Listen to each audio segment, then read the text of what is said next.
Ini menarik lagi nih kok. Ada satu catch yang menarik buat saya. Tadi Kopol bilang katanya nyarinya saham-saham yang nggak liquid. Mungkin dalam kasus ini sebelumnya waktu itu apa ya? SMDR juga dulu nggak liquid ya kok ya? Tipis ya, sampai hari ini tuh masih tipis loh SMDR itu. Paling gue udah nggak liatin SMDR, biarin aja. Nggak, tapi in my perception ya, ini kan banyak ya. Aku sebut salah satu ada influencer wanita gitu ya, yang well known sekali, bicaranya waktu itu ya berinvestasilah di saham-saham yang liquid gitu. Mungkin ada 2-3 investor yang bicara seperti itu. Tapi Kopol malah bicaranya saham-saham yang nggak liquid. Nah ini kan artinya ada pendekatan yang beda nih gitu. Menurut Kopol gimana? Apakah Kopol sendiri nggak takut misalnya entah saham ini nggak liquid karena nggak punya likuiditas, kemudian ya likuiditas di market cuma 10.000 lot, Kopol udah ngumpulin 7.000 lot, ya bisa dibilang Kopol jadi bandar gitu kan istilahnya kan, cornering gitu. Nah itu Kopol nggak takut. Gue nggak berani ngomong, takut saya di-kick dari Google Meet-nya nih nanti ini. Nah, enggak, jadi gini, memang kalau saham-saham yang market cap-nya kecil, terus misalnya kepemilikan masyarakatnya kecil gitu kan, berarti kan jumlah saham yang beredar di masyarakat kan sedikit, Vin. Ya, benar, setuju. Jadi sebenarnya tuh nggak salah juga mereka bilang cari yang liquid kan, karena bisa gampang dimanipulasi sama bandar. Yang nggak liquid itu. Yang nggak liquid kan, makanya tergantung audiensnya gitu, sama tergantung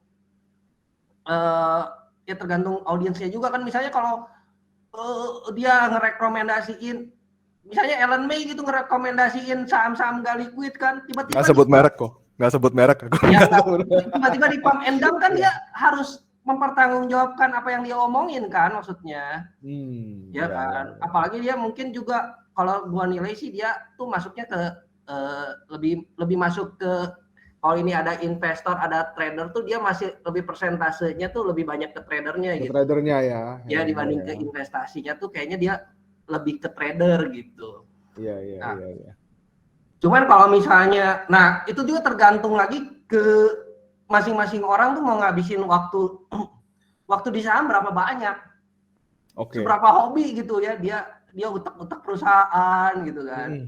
Nah kayak gitu. Jadi kalau misalnya emang pengen, nah karena gini, gua tuh dulu punya apa namanya, punya pengalaman di Mayora.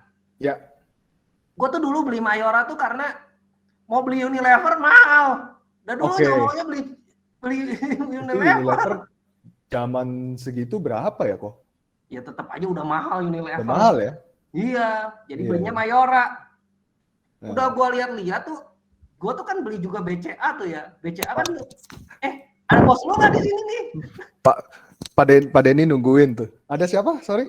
Ada bos lu nggak di sini yang BCA nih? Oh, nggak ada. Jadi gua boleh cerita nih ya. Tapi dia mau nonton rekamannya nanti. Nggak apa-apa, aman itu. Nah, jadi dulu gua beli BCA kan terkenal tuh sama saham investing yang paling hebat lah, dia juga nggak pernah turun tuh, naik terus kan. Ya, kalau nggak corona mah itu naik terus itu grafiknya. Naik terus gitu sampai sekarang aja udah 8.000 edan kan. Iya. Gitu. Nah di 2008 itu beli BCA sama beli Mayora. Kenapa BCA tuh cuma naik 10 kali lipat?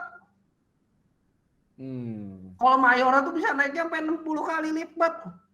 Ya kan? Iya. Udah dilihat-lihat ternyata Mayora tuh sampai sekarang tuh belum sampai jadi blue chip amat, belum, masih second liner.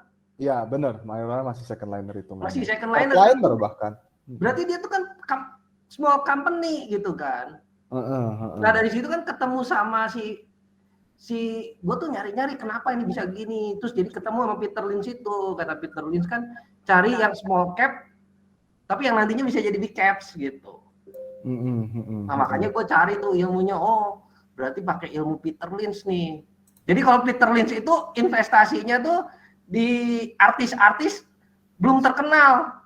Iya kan? Belum masuk idol gitu. Tapi kan kita juga bisa investasi yang udah jalan.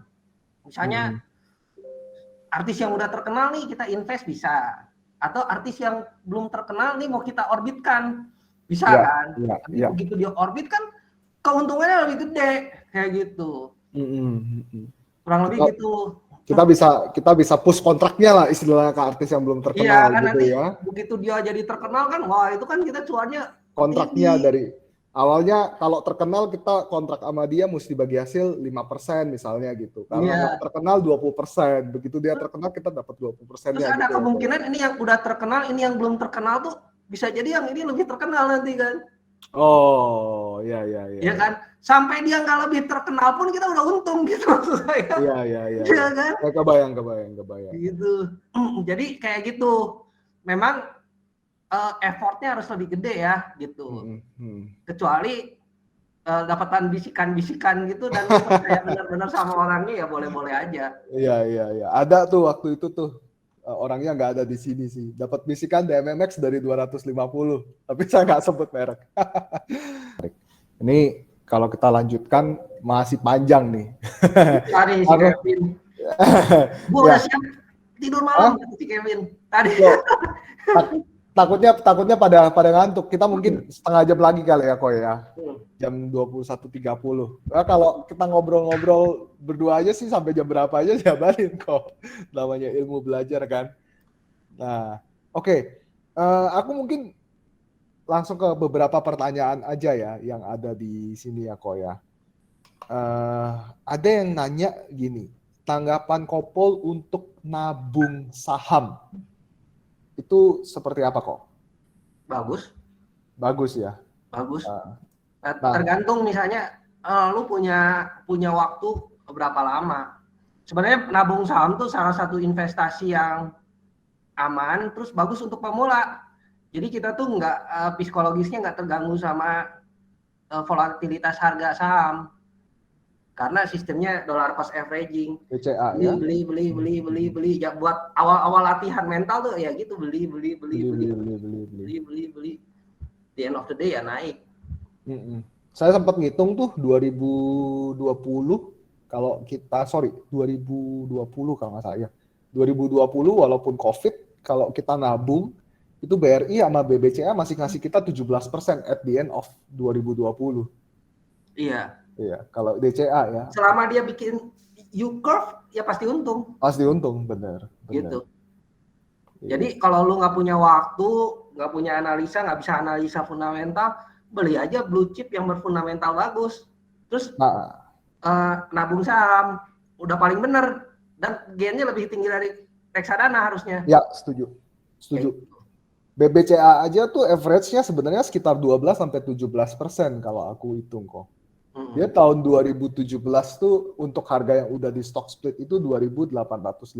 Tahun ini udah 8.000 gitu.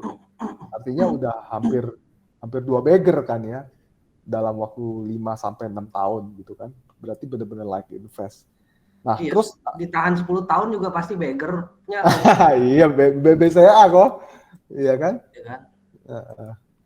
Dia pokoknya tiap tahun 15% naik target, tenang aja kok. Gua mah tahu gitu. Gak pasti nyampe, gak mungkin gak nyampe. Ya, cuman kan kalau blue chip itu kan market cap-nya makin lama makin gede. Iya. Dorong harganya pun bandar makin capek. Iya, benar. Tapi BBCA kan favorit semua ini kok. Favorit semua. Jangan salah loh. Dulu tuh pertama yang paling favorit tuh apa? Saham apa aja? Astra. Asia. Astra tuh dulu saham BBCA sama saham bagus yang nggak pernah turun, naik terus. Tapi sejak tahun berapa tuh dia sideways kan, 2018 2019 sideways terus. Udah gitu muncul Unilever juga dulu, wah ini saham paling bagus yang nggak pernah turun, naik. Terus akhirnya turun juga. BCA sekarang tuh periode ketiga kalau presiden. kelihatannya udah mulai capek ya. Nggak tahu saya. Iya. Cuman kalau slow grower itu resikonya di situ. Tapi BBCA itu naiknya bisa 15% loh. Kok masa masih dihitung slow grower ya EPS-nya? Nggak masuk ke stalwart kok. Emang dia udah gede banget sih. Emang dia udah gede sih. Menurut saya udah gede. Gitu. Tapi bisa juga ke Star Wars. Jadi yang udah slow grower tuh pindah lagi ke Star Wars bisa, tergantung bisa kan? Tergantung ekspansinya. Misalnya ICBP nih, gue nggak tahu nih ICBP ya. Misalnya dia akuisisi di Afrika misalnya nih, terus berhasil akuisisinya, pertumbuhannya luar biasa, ya dia masuk Stalwarts lagi. Bisa masuk fast grower lagi, ya nggak tahu kita. Nah, tergantung nanti.